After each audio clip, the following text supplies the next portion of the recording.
Hello, everyone, and welcome. My name is Curt Witynski, and this is one of a series of interviews I've been conducting as part of the More Housing Wisconsin project, which is co-sponsored by the League of Wisconsin Municipalities, the Wisconsin Realtors Association, and the Wisconsin Builders Association. The focus of this series of interviews is on housing, and more particularly on what can local governments do working with the private sector to generate more housing in their communities. I've had the opportunity to talk with and learn from local leaders about some successful programs, strategies, and projects that they've implemented to try and generate more housing in their communities for the people who want to live and work there and people who might want to move to their communities. Joining me today is, I'm very excited to say, one of those local government leaders who's been out front in trying to come up with ideas and implement ideas to generate more housing in his county. Joining me today as my guest for today is Washington County Executive Joshua Schoemann. Josh, thanks a lot for joining me. I really appreciate you taking the time to have this conversation about housing. It's an issue across the entire state, as you are aware. And very interested in hearing about some of the things that have been going on in Washington County. But first, I was wondering if you could just start out with kind of a description of your county and for people who might not be as familiar, like where is it in the state? What's the population? Things like that. Sure. Well, Yeah. first of all, thank you for having me. It's great to be with you, and having known you for almost 20 years now, Right. it's cool to be able to partner on this. My years back in the city of Princeton and the village Yes. of Richfield were fond memory, and working with you has always been a pleasure. So be able to talk about housing now in Washington County and across the state of Wisconsin is really cool. Washington County is a kind of a ring county around Milwaukee, the first suburban county northwest of Milwaukee on 41. It kind of connects Milwaukee and Fond du Lac up to the Fox Valley. And the southern part is pretty suburban, as you might expect. And the farther north and west you get, the more ex-urban and even rural. And one kind of neat example that I think municipal leaders will understand is on the south end of the county, those folks think, look, work very Milwaukee centric, and they're very busy. They have, central count at elections, for example. In the northern part of my county, you have to schedule an appointment for an absentee ballot, in-person absentee, Yeah. in the town of Wayne. So there's quite the geographic difference, quite the philosophical difference, Yes. and I think it's a good little snapshot of the state of Wisconsin. Yeah. Yeah. That really does capture kind of the rural, suburban, character of our county. And Josh, thank you for personalizing this. I meant to say that, yes, I've known you for some 20 years after you really returned from, I think, a tour of duty in Iraq. One of your first jobs in Wisconsin was as a city administrator for the city of Princeton. And that's where we first came in contact. So it has been great to work with and watch your evolution of your success as as an executive in local government. Um, so I know that you've been, giving lots of thought to what can local government do, and whether it's a county or a city or a village or a town, to especially drive this effort to create more housing for just the workers, people who want to live and maybe acquire their first house, invest in it, live in the community, and stay for the long haul, hopefully. And you've given lots of thought, and some of the programs that I think your county has put together and you've come up with are cutting edge. And one of them is this Washington County's Next Generation Housing Initiative. Could you tell us a little bit about that and how it works? And yeah. Yeah, absolutely. Well, first of all, next generation housing, it's kind of a nomenclature that I like in particular. And here's why: it has less to do with housing and more to do with next generation. And what I mean by that is, if you think about where we're at as an American society right now, we're an aging demographic as a country, as a state, and here in Washington County as a community. And that creates some real challenges when you think about things that all of you interface with: volunteer fire and EMS companies, local nonprofit boards, maybe even city councils, town boards, or village boards. And it puts real strain on a community when you don't have that next generation coming to be able to pass the torch of the American dream of liberty and freedom to that next generation. And so it's really about as much bringing our kids back home and having a place for them to live. When I started as county executive almost 5 years ago, I knew as former school board president in Hartford Union that we had a real challenge bringing our kids back. As a matter of fact, about 75% of our students from Hartford Union would leave the area and many times never come back. And so I wanted to figure out what are those hurdles? Is it student loans? Is it debt? Is it, childcare? What might it be? Yeah. And what I found was housing was the number one issue Okay. and that was 5 years ago, Yeah. before interest rates exploded, before we saw such a demand for housing in particular. And now, of course, it's really metastasized. And so for us, housing is kind of that gateway. There's a lot of other issues we have to address, but it really about the next generation, and more specifically about the people, the workers that you just talked about a moment ago. Yeah. Excellent.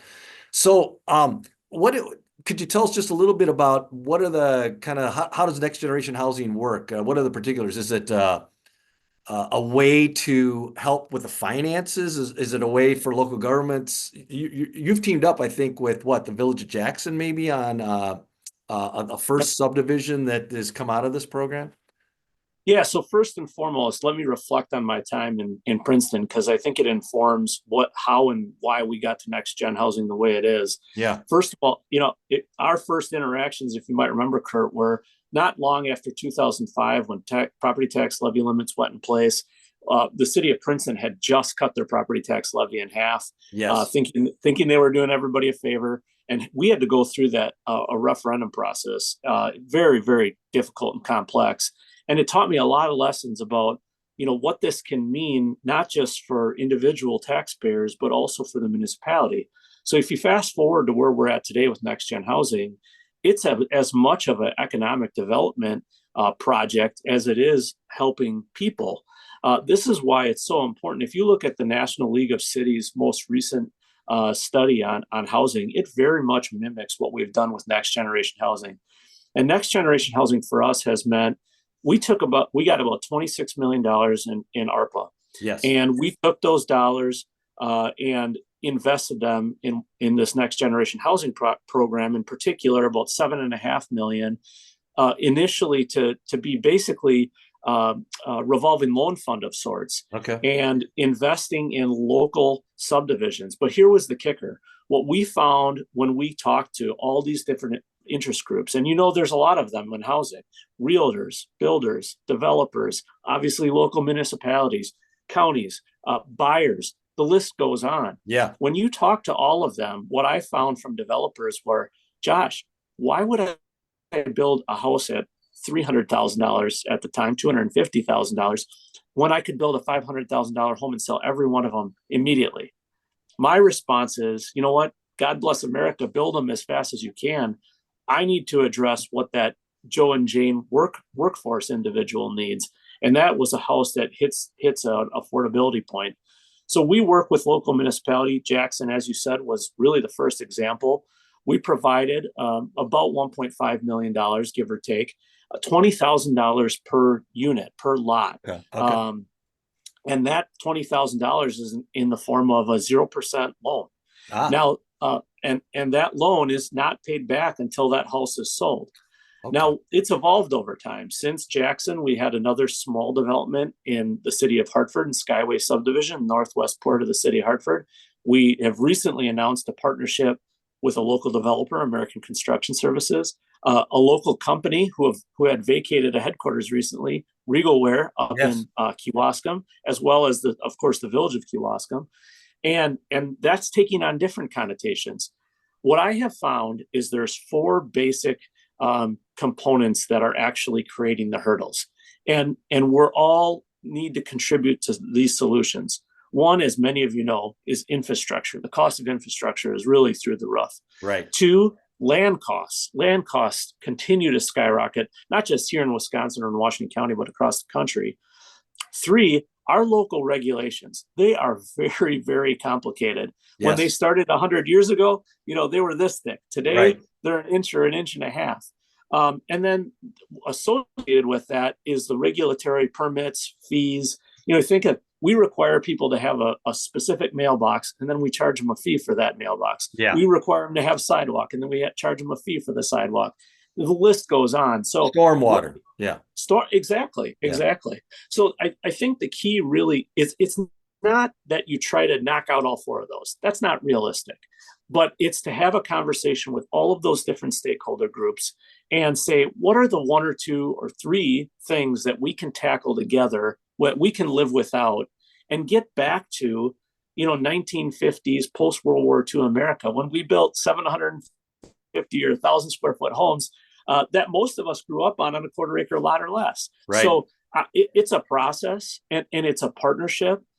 Certainly we all have a part to play in it. I think that National League of Cities document really does a nice job. And if you want to go to the Washington County website, washcowisco.gov, you can see the next generation housing template. Yeah. But that next National League of Cities document is almost a replication of what we've been doing for the last 5 years. Great. Did you model this after any other counties, or did you guys come up with this kind of brainstorm with the local stakeholders in your county to come up with this project? Yeah. Yeah, it really was a local brainstorming initiative. It was very much like the National League of Cities document talks about. You have to bring all those stakeholders into a room. We started by creating a task force.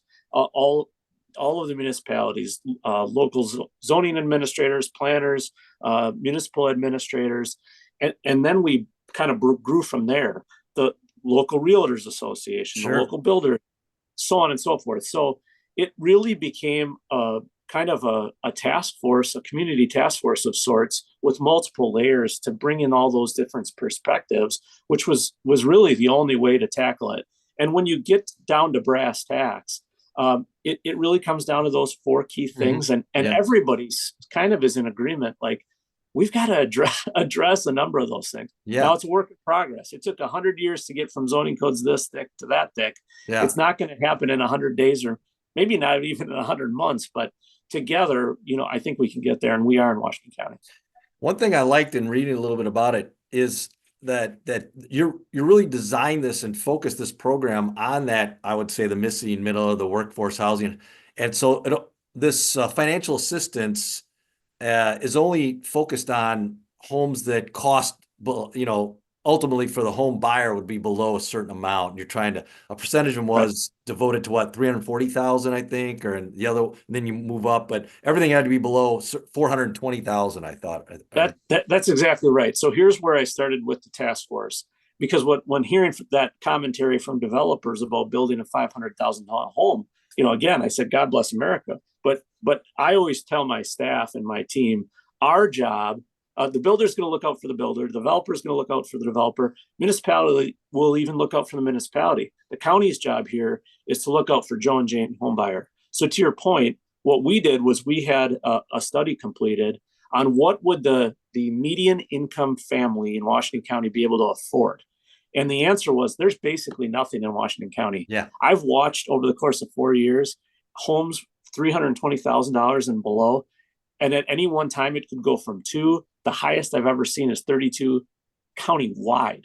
Wow. On the market, realtor.com. So yeah, it's a huge problem. So we've always tried to come at it from their perspective. That's grown over time. When we started, we thought, well, our goal has got to be $250,000 homes. Yeah. The reality is, especially post-COVID in the last few years with inflation, we're getting close to $25 an hour median individual income, $50 an hour for a 2-income family, median family income.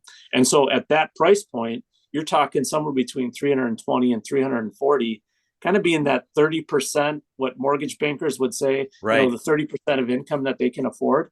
And so that's where our price points have been aimed at.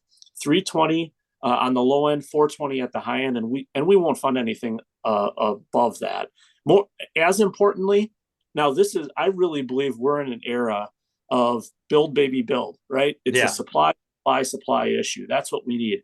But Washington County in particular, I think where we can have the biggest impact, as you mentioned, is that missing middle. Home ownership opportunities. And this is a really important point, Curt. I believe the American dream is really on life support. And what I mean by that is they're the generation behind mine. I'm the oldest of the millennials, but the youngest millennials and the Gen Zers don't even consider home ownership an opportunity, something they can't even think about. Right. Home ownership, life, liberty, and the pursuit of happiness, that of course coined by Thomas Jefferson. It was actually a phrase stolen from John Locke. It was life, liberty, and the property being the foundation of individual liberty. So you think about things like the Homestead Act. We'll talk about Hart and Homestead in a minute. You think about post-World War II America, the VA loans, all the development that happened post-World War II. That doesn't exist anymore. No. We are basically taking those concepts of yesteryear and restoring them modern day and giving people that hope, that opportunity. When Abraham Lincoln and the Republicans in 1862 built the Homestead Act, President Lincoln, and I'm summarizing, basically said, give people the opportunity with that piece of land, they'll do the rest on their own. And that's exactly what we've got to do for young millennials and Gen Z and generations to come. I admire your passion and putting your passion actually into action here. I really appreciate it. So let's move on to that other program you mentioned briefly. Washington County's created this Hart and Homestead Earned Down Payment Incentive Program, which focuses more on kind of helping families who maybe want to get into that first home with a little financial supplement. But beyond that, I'm not. How does this work, and what's the story behind that? Yeah. Thanks for asking. So with the next generation housing subdivisions, our goal is 1,000 homes in 10 years. We're 2 years into that.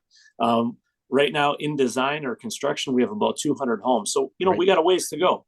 In the meantime, we can't wait around. There's a lot of young millennials, a lot of Gen Zers who are looking. We need to give them that opportunity that I just talked about. Now, to be clear, both programs are not age restricted. They're not income restricted. They're not first-time home buyer restricted. We want this to be opportunity for everybody. Sure. Hart and Homestead specifically reckons back to that Homestead Act era and the VA loan. Now, less than 1%, I think even now less than 0.5% of the population serves in the military anymore. Yeah. As you mentioned earlier, I'm a veteran of Iraq. I benefit directly from that VA loan because of my service in the military. Right. But because that doesn't happen with young people anymore, my concept was, let's just invert it. Rather than service first, and then you get this amazing benefit with the VA loan, let's instead provide that up to a $20,000 incentive, no more than 10% of the cost of the home for homes up to $420,000. Let's give that up to $20,000 that you can apply for as long as you're approved for a mortgage. It sits as a secondary mortgage. So we're next in line right behind that banker or mortgage lender. And then you have the opportunity to earn it back. So it's incentive first, service second. Now it sits as a second mortgage. So if you never do anything, when you sell that home eventually, you just pay us back at 0% interest. Okay. But ideally, it's also about people giving back to their community and getting rooted. And here's how. For every hour that they donate to a local nonprofit in Washington County, as long as the nonprofit signs on and says, yep, we'll keep track of it, we'll confirm, $25 for every hour they volunteer gets deducted from that $20,000. I love that. For every dollar they donate, 70 cents gets deducted. Now, if you do the math, and I'm sure there's some of you, especially the treasurers who are listening, who will do the math, over 5 years, you can pretty much have that $20,000 wiped out. So our goal, yes, is to get people into the community, to help them get that first home, to achieve the American dream, life, liberty, and the pursuit of happiness, and to become rooted in our community and give back to our community. Because yes, it's an opportunity and people should earn it. So it's been wildly successful. We had, out of that $10 million in ARPA money I talked about 2.5 of it went to this program. We opened the portal in early April. In 28 days, all 104 incentives were spoken for. I think it eventually got to 106 were spoken for. We now, as of yesterday, have another 106 applicants waiting in queue.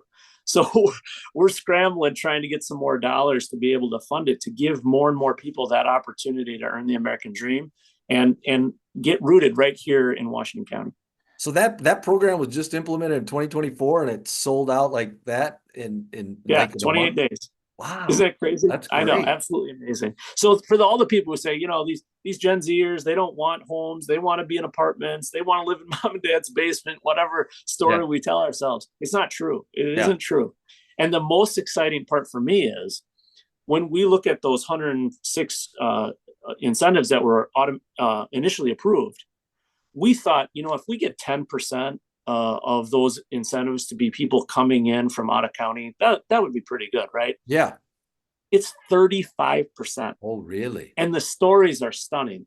We've got kids from Washington County, West Bend, Hartford, who moved out to Seattle, Washington, who moved out to California, the Right. California dream. Yeah. And now they're coming home. And the only way they were able to buy was that Heart and Homestead incentive. And so it's absolutely amazing. It's exactly what we designed it to be. And hopefully we can perpetuate it and pass that on for other people to replicate. That is great. Have you talked about these programs at some of the, say, the county, I don't know, county association meetings or your county manager meetings? You'd think this would be a great model for other places to take up. I have. It Yeah. is. I'm sure Mark O'Connell and the WCA group is tired of hearing about housing in Washington County. But yes, I talk about it a lot, and Yeah. I really want to share it far and wide. This is not a Washington County solution. This is a next generation Wisconsin solution. This should be, all of us in Wisconsin should be the model for the rest of the country, just like we were 100 years ago with the Wisconsin idea. I mean, this is some really powerful stuff that is impacting the lives of people. And here's the thing, and I mentioned this before, but I don't want it to be lost on our municipal partners. The municipal finance is in such dire straits, even after shared revenue, which was you've been in this for a long time, Curt. It was a huge step, one small step for man, right? Right. But it's a small piece. Yes. I want you all to think about something. The average cost of building permits here in Washington County is somewhere in the $7,500 range, give or take. And you think about that, how necessary that is for your annual operating budgets, right? It's important. But I want you to think about and do the math sometime on when a new home is built, when after those permits are long gone, in about, depending on the municipality, in 3 to 5 years' time, that $7,500 is covered. True. And now every year, forever, you and all the taxing jurisdictions are benefiting from that new capital investment in your community. Yeah. Yeah. That's really what Heart and Homestead's about. That's really what it's people investing in their community, certainly with financial dollars, but also with their time, talent. I really hope we as a state, we as a country can find a way to invest in one another again. Yes. And I really think this is the start of it. It's just got to find new and different ways. Now, here in Washington County, we made a significant investment. Like I said, $2.5 million just in Heart and Homestead alone.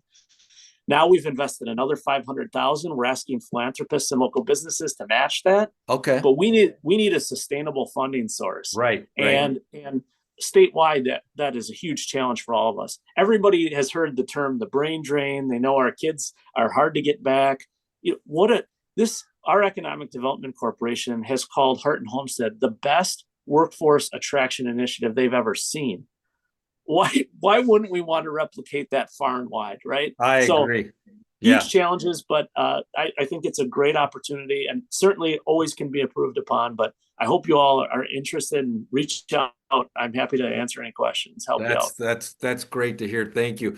So one more question before we sign off, and kind of shifting gears a little bit. Are there some focusing on what city and villages can do with their zoning regulations, with their permitting process, things like that? Has the county thought a little bit about working with local governments to try and convince them to kind of work through some of these, I don't know, regulatory updates or reforms that might make it easier for builders and developers to build in their communities? Has that been part of your discussion around housing? 100% it has. Yeah. And thanks for asking that question.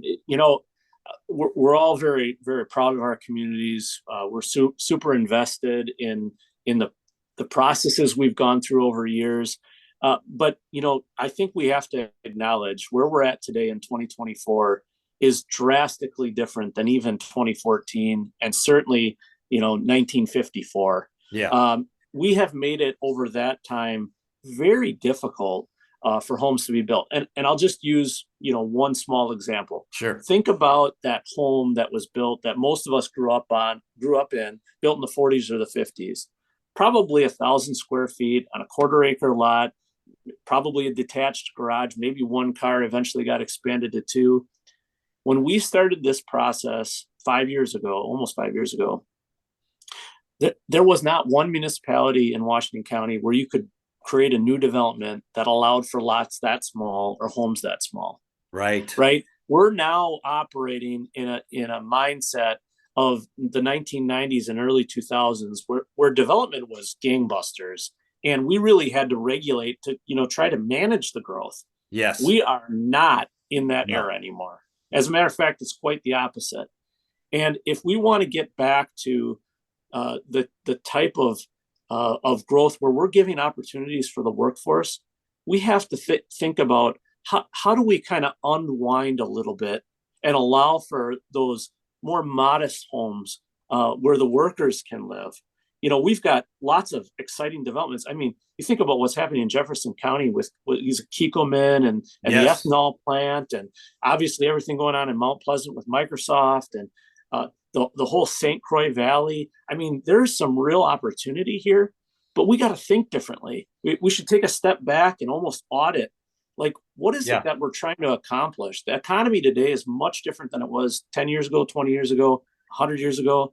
Let's build at least a component. I'm not saying we should build subdivisions in mass like that today, but what if we try to designate a zoning model just for one subdivision, 100 homes? Yeah. I think that's what we all got to look in the mirror. We got to look at our plan commissions and say, look, at times have changed. If we're going to build $750,000 homes, that's one thing. But if we're going to try to address that housing for the workforce that they can own, I mean, think about for that person again, what does it mean for Joe and Jane? If you relegate them to rentals, and we know rental right now is out of control too, right? Yes. $1,500 to $1,800 a month for a one bedroom. It's nuts. Right. But if they are continually, perpetually paying money to a landlord, which means they can't save money for that ultimate home buy, for that life, liberty, and the pursuit of happiness, that pursuit of property. We need to give people opportunity again. And I think if we can just look in the mirror and say, how do we just carve out one piece of our community, one piece of our zoning code to make it as easy as possible for builders, for developers to be able to build for Joe and Jane again, I think it'll make a world of difference. I agree entirely. And that's part of what More Housing Wisconsin is about, is we're coming up with informational briefings about those zoning changes, those zoning reforms that, shrink down the minimum lot size and the minimum structure size, and rethink, like you said very well, we're evolving here. And like you said, it's not the boom times anymore that it was before the Great Recession in 2005, 2006, and we need to make adjustments. Our zoning codes need to be adjusted to face these new realities. Can I just add a sense of urgency, Curt? And here it is. All of you should go and pull a report from a group that called MZ. Okay. And they wrote this report called Demographic Drought. Okay. Demographic drought. And in that report, you can see the changes in demography in the United States over the next 20, 30, 40 years. It's absolutely terrifying, as you might imagine. As baby boomers age and the millennials take their place and millennials are having no kids, what that means for America. What I'm trying to tell you is when you read that document, think about this crisis. We have about a 10-year window. It's the reason our goal was 1,000 homes in 10 years and hoping we can spur the private sector to do another 2,000 or 3,000 on top of that. In 10 years' time, think about how much this is going to change as baby boomers age out of the workforce and then slowly finish their years on this planet. There's going to be a huge shift and change in housing as well at that time. Right. We are in a moment of time right now where if we don't grab those young people, those kids, and bring them home now, like right now, there's going to be a massive dearth 10 years from now. You're right. We solve it now in the next 5 to 10 years, or it's something we won't recover from. So I plead with you at the local level, you have the biggest opportunity for impact. County, state, obviously federal, it starts to become more and more disparate, but you at the town, village, and city level really can make a difference in people's lives. You know it, you feel it, you see it all the time. And I can't think of a better and more important way than to pass the torch of freedom, the American dream, from one generation to the next. Next generation for Wisconsin is depending on you. I think that's a perfect place to leave this, Josh. I really appreciate you taking the time. It's exciting. Your enthusiasm is affecting it, and I think you've given us a lot to think about. And as we go on and try and do the good work that's necessary to, like you said, bring about the good life for all of the families who want it. Thank you, Amen to Josh. that. Appreciate it. Happy 4th of July to you. Thanks for the opportunity. All Happy right. 4th. Take Thanks. care.